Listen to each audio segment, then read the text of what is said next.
Howdy everybody, this is Omar, your audio amigo, and welcome to the Summer 2026 Ziigaat Buyer's Guide. Last time we looked at all of the Kiwi Ears IEMs, and this time it's time to look at all the Ziigaat IEMs. Now, I've already done a Ziigaat Buyer's Guide, but it's been a while, and since then there have been some new releases, and some of those IEMs have been discontinued. So it's time we remake the guide. Like with the last video, this is going to be crazy long, so if you're here for the recommendations, feel free to use the timestamps down there that I've marked for you. Your time is valuable, so if you're just here for that, go ahead and skip forward. But for those of you who are here for the long haul, let's get into it. Okay then, today we're going to be looking at 14 IEMs from Ziigaat, ranging in price from $35 all the way up to $400. We have lost a few faces. The Nuo and the Chino have been discontinued, leaving the Rumba alone as the only Ziigaat under 150 US dollars. At the extreme top end, I believe the Jupiter has also been discontinued, which is a shame since I never really got the chance to hear it, and it's the only IEM I was missing out of my last roundup, and we're not going to be able to talk about it today either. Nevertheless, tons of IEMs to look at this time around, and since I've already done standalone reviews for almost all of these and have them on my ranking list, I'm going to be using my regular old Audio Amigo arbitrary rating scale for this video. Now, for those of you maybe unfamiliar with my rating scale, I'm going to go ahead and explain it real quick. It's all based on how often or how enthusiastically I would recommend an IEM. At the bottom, we have the meh tier. These IEMs are ones that I wouldn't typically recommend at all. Some folks will enjoy them, but to my ears, there are either serious flaws in the tuning, the driver quality, or the design, and on top of that, they're also bad value compared to their peers at that price point. One level up from there, we have the good tier. These IEMs are good. These are very conditional recommendations. They could be considered conventionally good in sound quality, but they're either very uncompetitive in their price class, or their tuning is so specialized that they're harder to recommend to a wider audience. A move up from that, however, is the "but I like this" tier.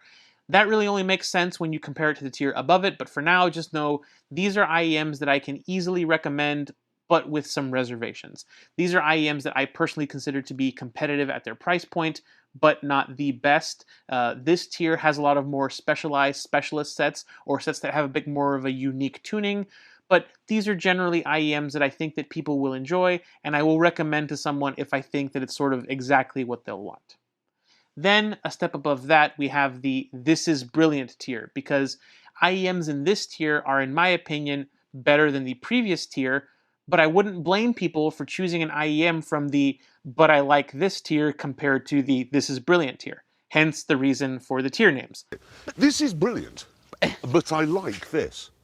The "this is brilliant" tier are IEMs that I tend to recommend to people pretty often. I think that they're IEMs that you should be considering if you're shopping at that price range. Finally, however, at the very top, we have the "you should buy this" tier. These are extremely easy recommendations for me, and as a result, these are IEMs that I feel that anyone can enjoy in one way or another. They tend to skew warmer, they tend to skew safer, while still having a good level of technical performance for the price. These are, in my opinion, the IEMs to beat at their price ranges and in their class points. They're fantastic all-rounders. With the tiers explained, I want to briefly talk about how I'm going to organize all of these IEMs. Ziigaat as a brand poses an interesting challenge. With Kiwi Ears, it was very easy to divide them up into price classes. They were fairly evenly spaced out. No problem. Ziigaat, on the other hand, has 9 IEMs between $200 and $300. That's 64% of their catalog that lives between $200 and $300. And there's a lot of price commonality in that zone as well. Several of these IEMs have the exact same price. I'm going to do my best to divide these up as best I can, so without further ado, let's get into it. We will begin by looking at things that are priced at $230 or less. For quite some time, Ziigaat has had no representatives at or under $100. The Chino and the Nuo have been discontinued, and for a long time, the Lush was the most affordable Ziigaat IEM you could buy. That, however, changed with the recent release of the single DD Rumba. This is the most affordable Ziigaat IEM, and it's the only one that doesn't come with a carry case, and it's also the only single driver Ziigaat IEM. From that, there is a massive price jump up to the $180 Lush. This is a 5-driver hybrid with a dynamic driver plus 4 balanced armature configuration. It is also the only Ziigaat IEM that uses in-house custom balanced armatures. From this point on, they're all branded. The Lush is also the first IEM where we see what I would call the standard Ziigaat accessories package Mark 1. All of these IEMs get a square sort of traditional Ziigaat case, a standard non-modular cable, and a single set of ear tips. The ear tips that you get will vary from IEM to IEM, but you generally only get one type of tip in 3 sizes, as well as a set of medium foam tips. After the Lush is the Arcadia. This is a collaboration IEM with Hawaii Bad Boy featuring a single dynamic driver and 2 Knowles balanced armatures priced at $200 US. And the final IEM in this collection is the Ziigaat Odyssey. It ups the driver count to 4 by adding an extra Knowles balanced armature. When it comes to the shell design and the comfort, all of these are very similar with only slight variations in the cell designs, the weights, and the nozzle measurements, with the only exception, of course, being the Rumba with its smaller, more conventional shaped shells. However, with that introduction out of the way, we'll go ahead and take a closer look at these one by one. Let's start with the newest kid on the block in the entire Ziigaat family, the Rumba, priced at $35 US. This is a collaboration IEM with Royce from Bevere Digital, and as I said earlier, it carries the distinction of being the only single DD Ziigaat IEM. The cable is nice, the shells are quite good looking, and the sound is good too. This is a warm-leaning V-shaped tuning that is very easy to enjoy with a crowd-pleasing level of bass, and it's a very nice sounding IEM. The main issue with the Rumba, however, is the absolutely insane competition that the $35 price class has going on. To me, the Rumba came across as a slightly warmer version of the Vivace with similar accessories and overall sound. At $5 less, I do think that the Vivace represents a better value, as do some other budget IEMs in this price class. The Opus 22 with its dual tunings I think offers a more versatile experience for a newcomer at the same price, and the Twistura Delta has a very similar tuning but comes with more durable all-metal shells as its style. It is a good IEM. I like the Rumba. I just feel like it doesn't stand out too much compared to the competition, and that's why I ended up placing it in the "but I like this" tier. Now we have to take a giant leap in price to an IEM that costs over 5 times more than the Rumba. This is the $180 Lush, featuring a 10mm dynamic driver and 4 custom balanced armatures. The Lush felt to me like the spiritual successor to the Chino. It has a similar studio-inspired neutral-ish tuning with boosted bass and recessed vocals. It can come across a little bit flat in some cases, especially compared to a more vocal-forward or V-shaped alternative. Things like the Daybreak, the S12 Ultra, or the NX8 come to mind. However, it does work as a studio tuning, provided that you don't mind the recessed female vocals. I did end up putting the Lush in the "but I like this" tier. The reason for that is this sort of studio tuning here isn't really novel, and the technical performance that I get from here I do think can be very closely approximated by more affordable sets like the Truthier Hexa or the Truthier Pure, which are half the cost. This is still a good IEM, I just don't think it represents the best value at this price point. Had this been priced closer to the Chino, $100, $120-ish, I think it would be much more competitive.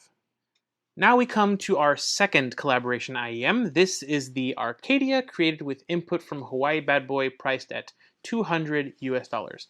The Arcadia is an unapologetic, full-on basshead IEM. To me, it personally comes across like a sort of baby version of the Mega 5 VST bass, and that's one of my favorite IEMs ever. However, there have been several basshead collabs released at and under this price range since this came out. The Koto Ito from Dunu and Kaji-san is now a thing. The Duck Bloke edition of the Heidi's MK12 is now a thing. The Fiesta from Roy's and Juzier, and the Diablo from 7Hz and Crinical.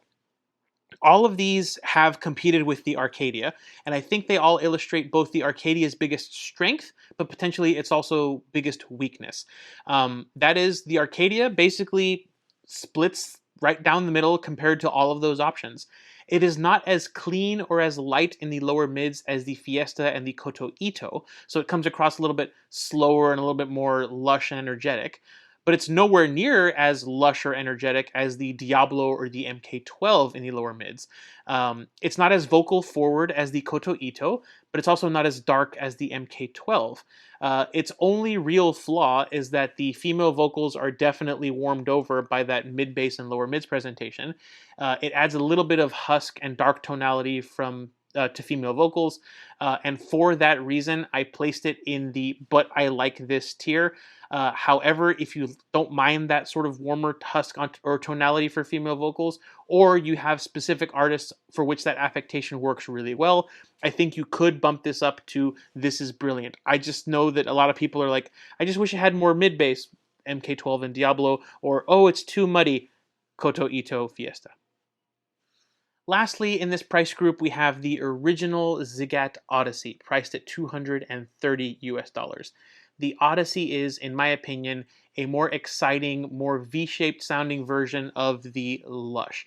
You have a richer, more dynamic sounding bass, a sparklier, airier, more detailed treble. Some folks do find that treble presentation to be a little bit awkward. There's a tonality or a timbre that they just don't vibe with. It's not something that I pick up on too much, but I can understand, where they're coming from. At this price point, the Odyssey has to tangle with the Performer 7, which I do feel has not only better bass texture but also more resolution.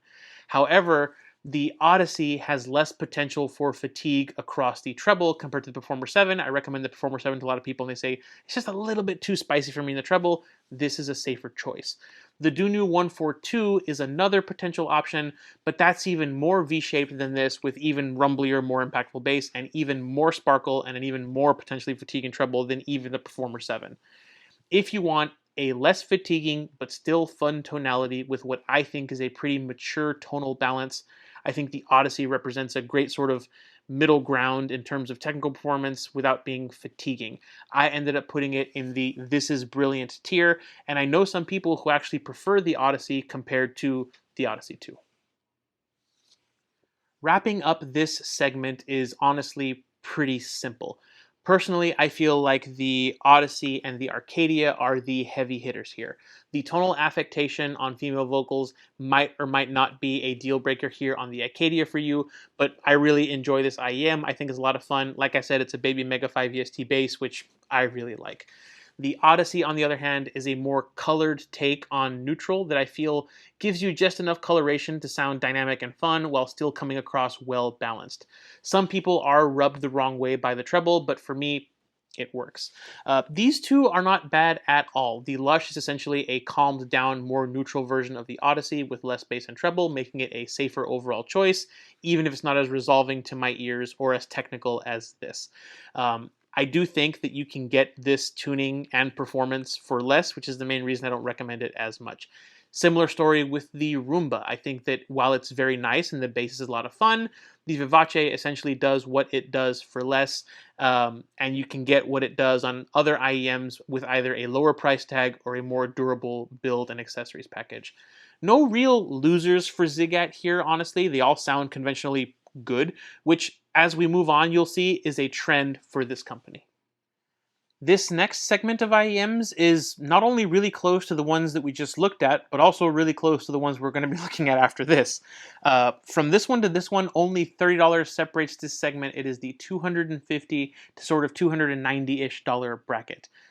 Ziigaat sells, as you can see, 6 IEMs in this price range, which I think is pretty crazy. Starting off at $250, we have the collab IEM with fresh reviews, the original version of the Arete. And then at that exact same price is another collab IEM, the Odyssey 2, which is a tweaked version of the original Odyssey in collaboration with Hangout Audio. Then you have the 5 driver twins, the CincoTres and the DosCinco. These are the elder statesmen of the brand, and these are the oldest sets that Ziigaat still has for sale at $270 each. Then at $280 comes the Crescent and the new version of Fresh Review's Arete, the Arete 2. All of these IEMs are hybrids. They all have some combination of dynamic drivers with branded balanced armatures, but it's here that we start to see Ziigaat's horizontally opposed dynamic driver configuration. It's present here on the 5-driver twins as well as on the Crescent. As far as included accessories go, the Arete 1, the CincoTres, and the DosCinco come with the same Ziigaat accessories package Mark 1 that we saw on the Odyssey, the Arcadia, and the Lush, but the Odyssey 2, the Crescent, and the Arete come with the new generation of Ziigaat accessories, the Gen 2, if you will. You get an upgraded cable with modular friction fit 3.5 and 4.4 millimeter connectors. You get 2 sets of ear tips now, the second set being a more premium sort of silicone-ish set. You also get the upgraded Ziigaat PelPod carrying case. This is a much needed upgrade for these IEMs at this price point, and it brings Ziigaat's sort of accessories game more in line with the competition. All the shells here are basically variations on the same semi-custom shape that we've seen before. There are, again, minor differences here and there in terms of overall shape and weight. In my opinion, however, the big standouts in terms of design are the Arete 2 and the Odyssey 2, both of which have full metal shells, something that is a little bit out of the ordinary for Ziigaat. These are the only 2 Ziigaat IEMs that have full metal shells. That does make them a little bit on the heavier side compared to the rest of the family, but I wouldn't call them heavy or unwieldy in ear. Alright, taking a look at the specs here, let's go ahead and get into the IEMs themselves. We'll start with one of my personal favorite Ziigaat IEMs, the Arete, produced in collaboration with Fresh Reviews. The Arete was tuned from the ground up to be a gaming IEM for first-person shooters. I have no idea if it actually gives a competitive advantage, but what I do know is that this is a great IEM. The lower mids are a little lean for my tastes, but they're nowhere near as thin as they can sound on more Harman-inspired IEMs. The Arete does, I think, great with female vocals. They're forward but not domineering, and the harmonics are very well represented. This is a very clean, very clear sounding IEM with technical performance that, in my opinion, stacks up with the better IEMs at this price point. I don't think it can quite out-resolve the Performer 7, but it's potentially less fatiguing tuning, and the lower mids are a little bit cleaner and leaner compared to other things. The Halcyon is another sort of similar-ish tuning. It feels like a bassier, more excitable overall presentation, but I do feel that the Arete can out-resolve the Halcyon. Dunu 142 is another potential alternative, but its microplanars make it a little bit more sizzly in the upper treble, which I know will be a pain point to some listeners. And then lastly, there's the Odyssey 2, which we're about to look at. So I'm not going to spoil it right here. We'll talk about it in just a second. Bottom line, I think that the Arete represents a pretty great combination of resolution, tonal balance, imaging, staging, clarity at this price point. I originally gave it a ranking of this is brilliant, and honestly, I think that's where it's going to stay. Yes, there's a lot of other competition in this tuning space and price point, but it is relatively unique in that it's lean but not too lean and resolving without being fatiguing, and it's more focused on clarity than anything else. I think that, plus the fact that you can get it in 3 different colors, does help it stand out in a good way. I just mentioned it, so let's go ahead and bring in the Odyssey 2, released in collaboration with Hangout.audio, also priced at $250. Compared to the Arete, it represents a much more different tuning. This is more mid-centric, less vocal forward, and warmer overall. It's less about clarity and resolution, and more about just relaxing smoothness. Compared to the original Odyssey, the bass is a little bit more rumbly, and the vocal harmonics are that tiny bit more emphasized. The treble is overall smoother, potentially fixing the tonal or timbral issues that people had with the original Odyssey. Personally, to me, it comes across as a sort of poppier, more vocally exciting tuning compared to the original, but you can tell that this is sort of based on the Odyssey. The sound is very, very close. The metal shells, the color-coded cable, and the nicer faceplates are, in my opinion, nice upgrades from the original. Yes, this is $20 more than the original, but the tuning still works. The accessories are a very nice upgrade. No, it still can't out-resolve the Performer 7, and no, it can't out-fun the Dunu 142, and honestly, it's not as clean as the Arete, but again, it's sort of a middle ground between all of those. It's a great little midpoint tuning that I think works very well, especially if you thought that the treble on the original Odyssey was a little bit wonky. Like the original Odyssey, this will also end up in the This Is Brilliant tier. Yes, it is more expensive, but I think it's very easy to see where your extra $20 goes. Metal shells, better accessories. Now we come to the twins. These two are the oldest models that Ziigaat still produces, and they're both 2DD 3BA IEMs. Both of these are the first IEMs that we will see that are using Ziigaat's dual horizontally opposed dynamic driver configurations, as well as full branded balanced armatures. We'll go ahead and start our comparison with the CincoTres. The CincoTres is going for a bass boosted V-shaped sound with a Harman-like tuck in the lower mids to separate out the bass and clear up the sound. Lower mids are a little lean for my taste, but not to the point where it truly starts to bother me. The bass impact and rumble here is exceptional. It's some of the best in my opinion, under $300. Female vocals are forward. The treble is nice and sparkly without being too fatiguing. And I feel like at this price point, they aren't all that many bassy V-shaped IEMs with this sort of mid-bass tuck. The competition is things like the Binary Dyna Quattro with its more conventional bass slope. You have the Da Vinci with its warmer lower mids. If you like the sort of lower mids tuck and you enjoy that detached subwoofer presentation, I think that this could easily be in the This Is Brilliant tier. However, for me, I'm personally going to place it in the But I Like This tier. The lower mids tuck in combination with that big bass isn't my preference. I feel like it hollows out the tonality a little bit. The main reason that this is in But I Like This is the Da Vinci, which I think does similar things but a little bit better, and the existence of its twin sister. That twin sister is obviously the DosCinco. This has historically been my favorite Ziigaat IEM.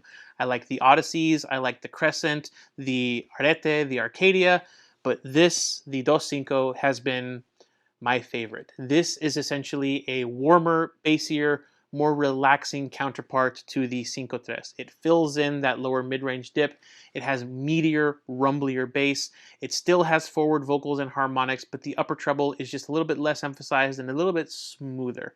The biggest competition for this set is the Dunu Da Vinci, but honestly, I think I prefer this to the Da Vinci. The Da Vinci does have better executed mids, but it has that softer, sort of woolier bass presentation that hasn't been my liking.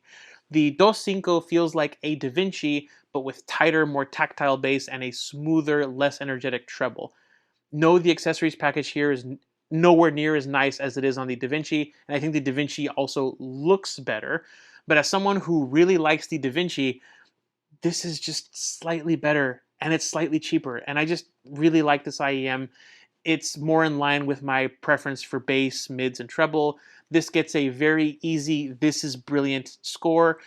This is not a detail monster. The resolution here, while good, is not class leading. I think it's not as clear sounding as its twin sister. The accessories package is one of the weaker ones at this price point. This is an older IEM. Still, the sound is awesome, and it's super, super easy to just love and enjoy. Next is an IEM that you'll notice I also mentioned as one of my favorites. It's the Crescent at $280. The Crescent has always had a soft spot in my heart because I feel like it's kind of a value option here. When the Hype 2 was discontinued, this set sort of rose to take its place, and man, does it do a great job of living up to sort of the Hype 2. While the Crescent might not have quite the same warmth that the Hype 2 had, it sounds, in my opinion, very close to the original Hype 4, and I mean very close to the Hype 4. The treble isn't quite as well executed, but the bass, mids, and vocals are honestly pretty darn close to what the Hype 4 can offer. Consequently, it also lines up rather well with the T Pro. This is brighter across the upper mids and treble, however, so if you are sensitive in those areas, the more relaxing T Pro I think will be a better choice. It's also an all-metal shell compared to the resin that this has, and it also comes with a much better accessories package, and it has better executed female vocals. The T Pro, however, is almost $100 more. So for the value that this set offers in comparison to the $360, $400-ish sets, this is also going to go in the This Is Brilliant tier. I think it's a fantastic choice. Finally, however, we have the other new boy from Ziigaat, the follow-up to a very popular IEM, the Arete 2, redesigned and retuned by Fresh Reviews, wearing an all-new metal shell, coming in at $280 US. Compared to the Arete 2 is a warmer, more mid-centric sound, but, and this is very important, I feel like the details are just as prevalent, just as clear, and in my opinion sound that little bit cleaner compared to the original Arete. I was very, very surprised by the Arete 2. Fresh reviews have somehow managed to take the Arete, make it safer and more palatable for people by cutting back on some of that upper mids and treble energy, but the clarity and cleanliness is still there. And that I think is a very, tight line to walk, and this managed to do it. Not only that, but the Arete 2 has another party trick. You can flip the switch on the back and you unlock an even warmer, bassier tuning. It's not quite Arcadia levels of bass, but it will match the DosCinco in terms of energy. Now, the bass here is not as textured or dynamic, in my opinion, as the bass on the DosCinco, but this is a single DD versus the dual DD setup in the DosCinco. With the bass switch off, this, I feel, is a warmer, more clarity-focused version of the Crescent with a more relaxed treble with less fatigue factor in exchange for, in my opinion, a bit less resolution. With the bass switch on, it's like an even warmer DosCinco with less textured bass and less energy in the upper mids and lower treble. However, the mids are more forward and the upper treble has more energy, giving it that sense of clarity. Before, the Arete, the DosCinco, and the Crescent were sort of my favorite Ziigaat sets. And while I prefer the DosCinco and the Crescent to the Arete 2, the fact of the matter is this can give you a taste of both the Crescent and the DosCinco in one IEM at the same price as the Crescent, which personally I think is a pretty crazy value considering that the Crescent was already good value. I will be doing a full fat Audio Amigo review on this set. I think it deserves one, but for now, this is probably going to get a full-on you should buy this rating from me. I am going to put it up there for now, but stay tuned for my full review to see if it manages to stay there. I think it will. So, wrapping up this very tight price range, I honestly think this is where Ziigaat is at its best, between $200 and like $300. It has good value offerings with great sound at great prices. This price range has my three favorite Ziigaat sets, the Crescent, the Arete 2, and my still favorite DosCinco. The Arete 2 I think is a very special set. The tuning switch gives it versatility, and I 100% will have a full and complete review on this IEM coming very soon. The DosCinco is still one of my top IEMs to this day. I still go back to them every once in a while for just some fun, and I think the day that these eventually get discontinued will be a very sad one. The Crescent, as I mentioned, I think is fantastic value, especially compared to more expensive things like the Dusk, the T Pro, and the Hype 4. While this won't match them, this is a very compelling value alternative to those more expensive IEMs. As far as these other three go, the original Arete I still think is a great IEM. The imaging and clarity here is exceptional for the price, and I think some people will find it a bit more detailed than the warmer, more relaxing Arete 2. Odyssey 2, slight tweak on the original Odyssey. That was already a great IEM. Add in a metal body with a nicer cable, and I think it easily justifies the $20 price increase with the better accessories. However, the more engaging female vocals, the smoother treble, and the slightly more dynamic bass are also very, very nice. Lastly, the CincoTres here is, honestly speaking, probably my least favorite of the bunch. However, that detached subwoofer presentation with the lower mids tuck is a very popular sound. I completely get why people love it, and I don't blame people at all for preferring the CincoTres over the DosCinco. There's a lot of team hashtag CincoTres out there compared to hashtag team DosCinco. 100% get it. I completely understand. For me, however, the CincoTres just doesn't have that magic emotional sound that its twin sister has. As I said, this price range is where I feel Ziigaat is at its best. However, it does compete with itself a little bit too much. At least all of these are winners in my book. Alrighty then, let's take a look at the final group by looking at the options that Ziigaat has for us in the $300 and up price bracket. There are 4 IEMs here, and thankfully they're much more spaced out than the previous group. This group is also a little bit more unique compared to the previous one in terms of driver configuration. Sure, the group is still bookended by the Estrella and the Arcanis, which are more conventional 2DD plus some number of BA hybrids, but in between them are the Horizon, which is Ziigaat's only IEM to have microplanars in them, and the Luna, which is Ziigaat's only all-balanced armature IEM. These two are also the only ones in this group to come with Ziigaat's second generation accessories package, featuring a second set of ear tips, the Pel Pod carrying case, and the modular cable. When it comes to weights and measures, all of these are resin shells, so they're all quite similar in terms of weights, nozzle size, and overall comfort. What separates these, however, quite drastically is the sound, so let's go ahead and get into it. We'll start off with the final collaboration IEM of the day, the Estrella from Jay's Audio. Jay set out to make one of the most exciting, detailed, technical performant, and dynamic sounding IEMs at this price point. And honestly, I think he achieved his goal. It basically is everything I just talked about. The cost, however, for that level of performance is, in my opinion, fatiguing tonality and reduced bass texture, at least compared to some of the other IEMs we've looked at. The Estrella, in my opinion, just doesn't have the same bass texture or tactility that the DosCinco or the CincoTres have. It's still great, don't get me wrong. It just isn't as nice to my ears as it is on the Twins. What really divides opinions on this IEM is the treble presentation. This is a lot of sparkle, a lot of excitement, and a lot of detail. But it is fatiguing. It almost feels like it's overcompensating for something.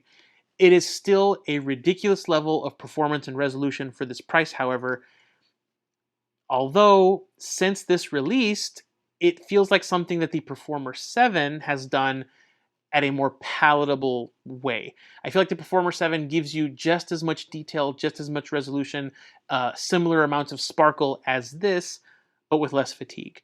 No, the Performer 7 is not as rumbly in the bass, but I actually feel like the bass texture and the weight of the notes on the Performer 7 is better than on the Estrella, and the mid-range feels more focused to me compared to the more V-shaped sounding Estrella. I do think Jay achieved his goal. This is a very exciting, very sparkly, very detailed IEM. I just think he overcooked it a little for most people. I ended up placing this in the "but I like this" tier. Just be aware that if you're even the slightest bit treble sensitive, this drops down to the good tier pretty immediately. Interestingly, the next IEM is another IEM that chases detail and resolution, maybe at the cost of fatigue. It is the Ziigaat Horizon, priced at $330 US. The Horizon can basically be looked at as a less V-shaped Estrella. You get, in my opinion, slightly more detail, more resolution, and more overall technical performance, but you trade in the excitement from the bass, and you lose a little bit of fatigue, in my opinion, compared to the Estrella. The bass here still has good texture, and the mids are more forward than the Estrella, giving you a more studio-style tuning. Unfortunately, the upper treble here can still be fatiguing, especially if you're sensitive in that region. Personally, as I said, I think the Horizon is more palatable for my ears than the Estrella, but I can acknowledge that these both can be fatiguing. At this price point, you've got competition from sets like the Dunu 242 and the Slevo SL224. The Horizon, I feel, does have more treble energy than either of those, so if you perceive detail in sort of the upper treble region, the Horizon will be the most detailed of the three, but it could also be the most fatiguing of the three. The SL224 is more forward with female vocals, while the 242 is warmer in the lower mids. The Horizon of that group is still the most detailed and the most sort of sparkly. While I personally don't feel like the Horizon outright beats those IEMs in every category, this is a very competitive IEM, and I think it makes a solid choice at this price point. For that reason, I put it in the "but I like this" tier. Now we come to the only all-balanced armature IEM that Ziigaat makes, the $380 Luna. Luna is going for your typical Ziigaat V-shaped style of sound, but it's doing it with a complement of 6 branded balanced armatures as opposed to the typical hybrid setup. If you love all balanced armature sets, you like the timbre, the feeling that they sort of bring to the table, I think that the Luna can make a very interesting choice. No, it's not as dynamic sounding as the Slevo SLT6, and I don't think it's as musical and rich as the Dunu SA6 Mark II, but those are like $100 and $200 more respectively, and the fact that I'm comparing this to those I think is a win for this IEM. Closer to this price point, I don't think that this is necessarily seeking out to compete with the Orchestra 2. That's a straight up Harman tune set. I also don't think this is going to take the fight to the Studio 4. That's a straight up neutral studio set, whereas this is much more colored. The main reason that I'm not more gung-ho on the Luna is that I feel that the greatest competition for this IEM actually comes from Ziigaat itself, specifically the Crescent. I do prefer the dual dynamic driver setup for bass compared to these BAs, and while this is a absolutely fantastic value compared to things like the SLT6, the EPZ 530, the SA6 Mark II, it's not necessarily the best value stacked up next to some of the hybrid IEMs around this price point, things like the Dusk, the Chue, the aforementioned Crescent. Because of that, I did put this in the but I like this tier. I just want to make it very clear that this feels like a sort of middle child. It competes with the super expensive, not super expensive, the more expensive BA sets like the SA6, the SLT, the 530, and it also feels like a class above the more budget-oriented all BA sets, the Studio 2, the UMF 4, the CU8, things like that, the Orchestra Lite, for example.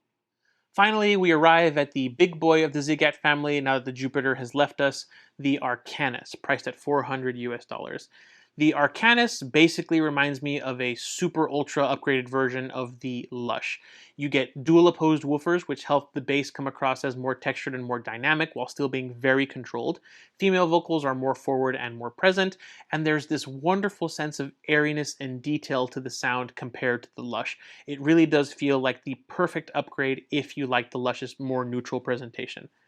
My only issue with the Arcanis is the way that it presents female vocal harmonics, specifically listening to some of my J-pop and K-pop library. They just sound a little bit flat or a little bit hollow compared to some of the other sets at this price point. Now, this is a fantastic IEM if you're sensitive specifically to that 4 to 6 kilohertz range of the frequency response. But what that means is that the Arcanis suffers a little bit in my head compared to other $400 IEMs. Specifically, the Dusk, the Noah, the Chue. Those are the headlining IEMs at this price point, and I think they're all IEMs that I would personally rather have over the Arcanis. The wonky presentation of female vocal harmonics isn't my style. I know a lot of people who really adore that dip in that presentation, but it just isn't for me, and it's even wonkier when you put it next to the actually really quite nice treble extension.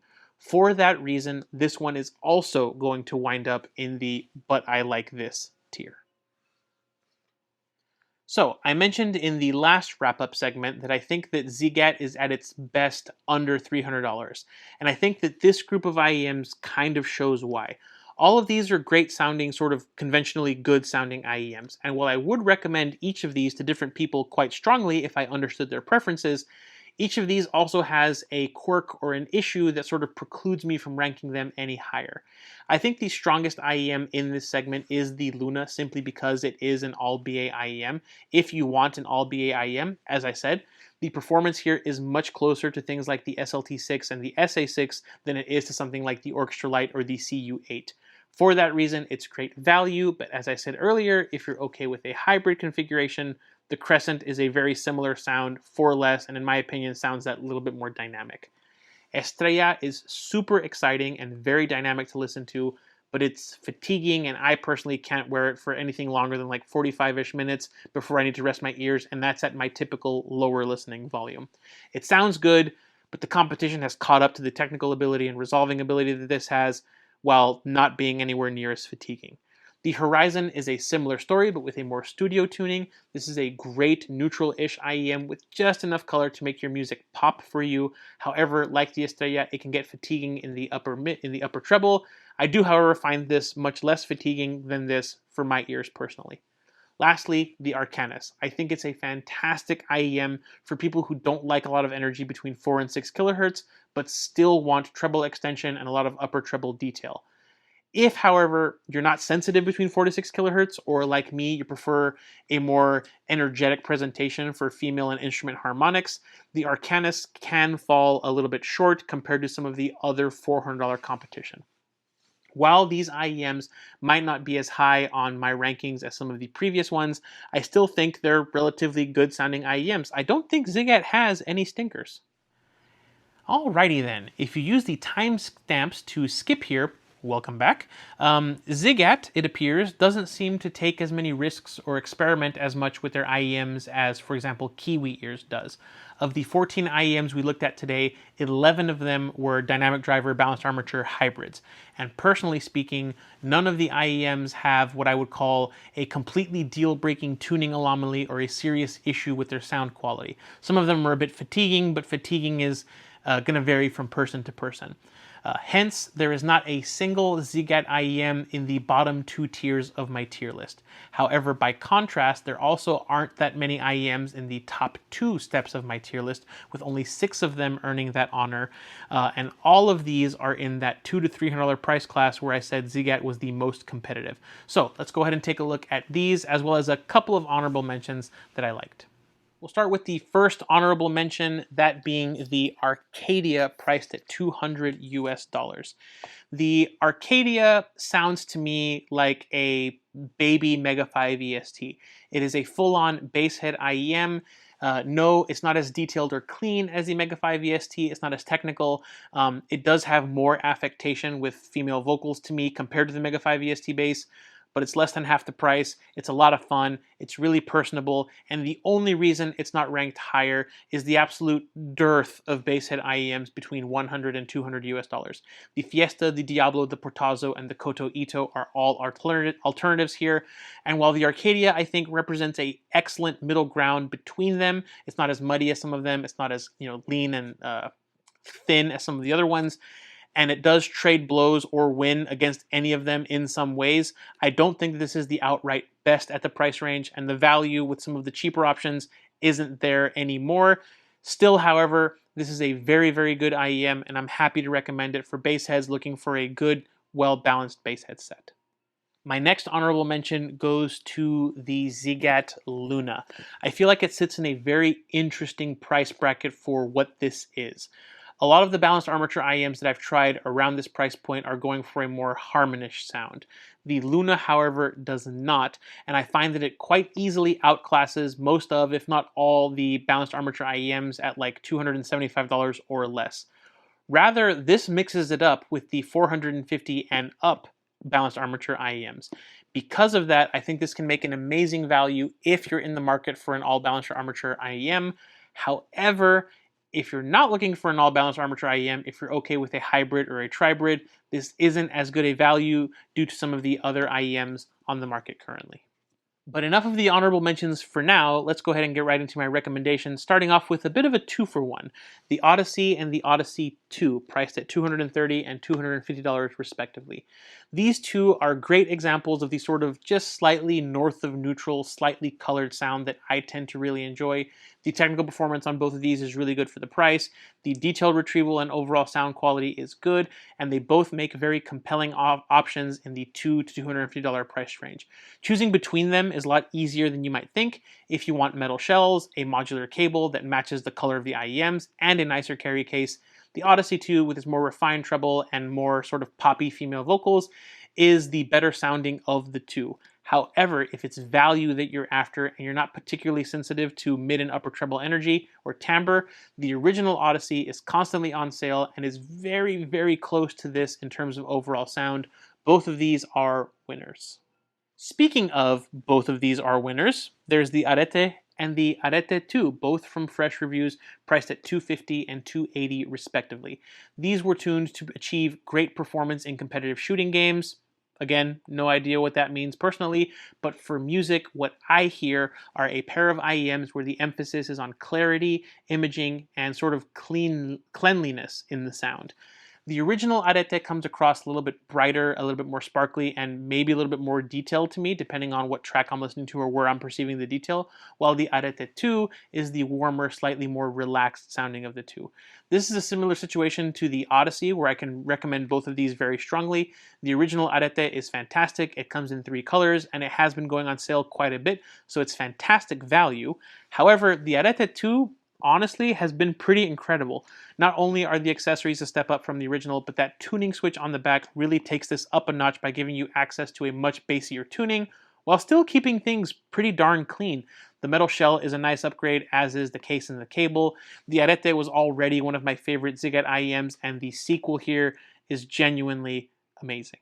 Next, we have what is still my personal favorite Ziigaat IEM, the DosCinco. The old girl still has it going on, and I'm going to go ahead and throw the CincoTres in here as well as a sort of honorable mention. These two are some of the best, most fun tuned V-shaped IEMs at or around 250 bucks. They just have so much going on.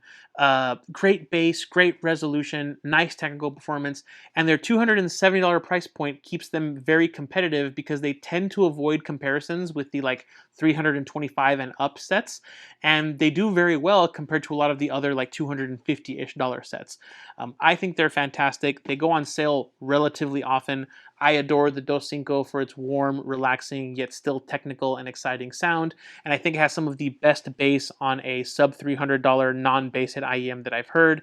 It's just so easy to listen to and to enjoy. I'm going to be very sad when this gets discontinued.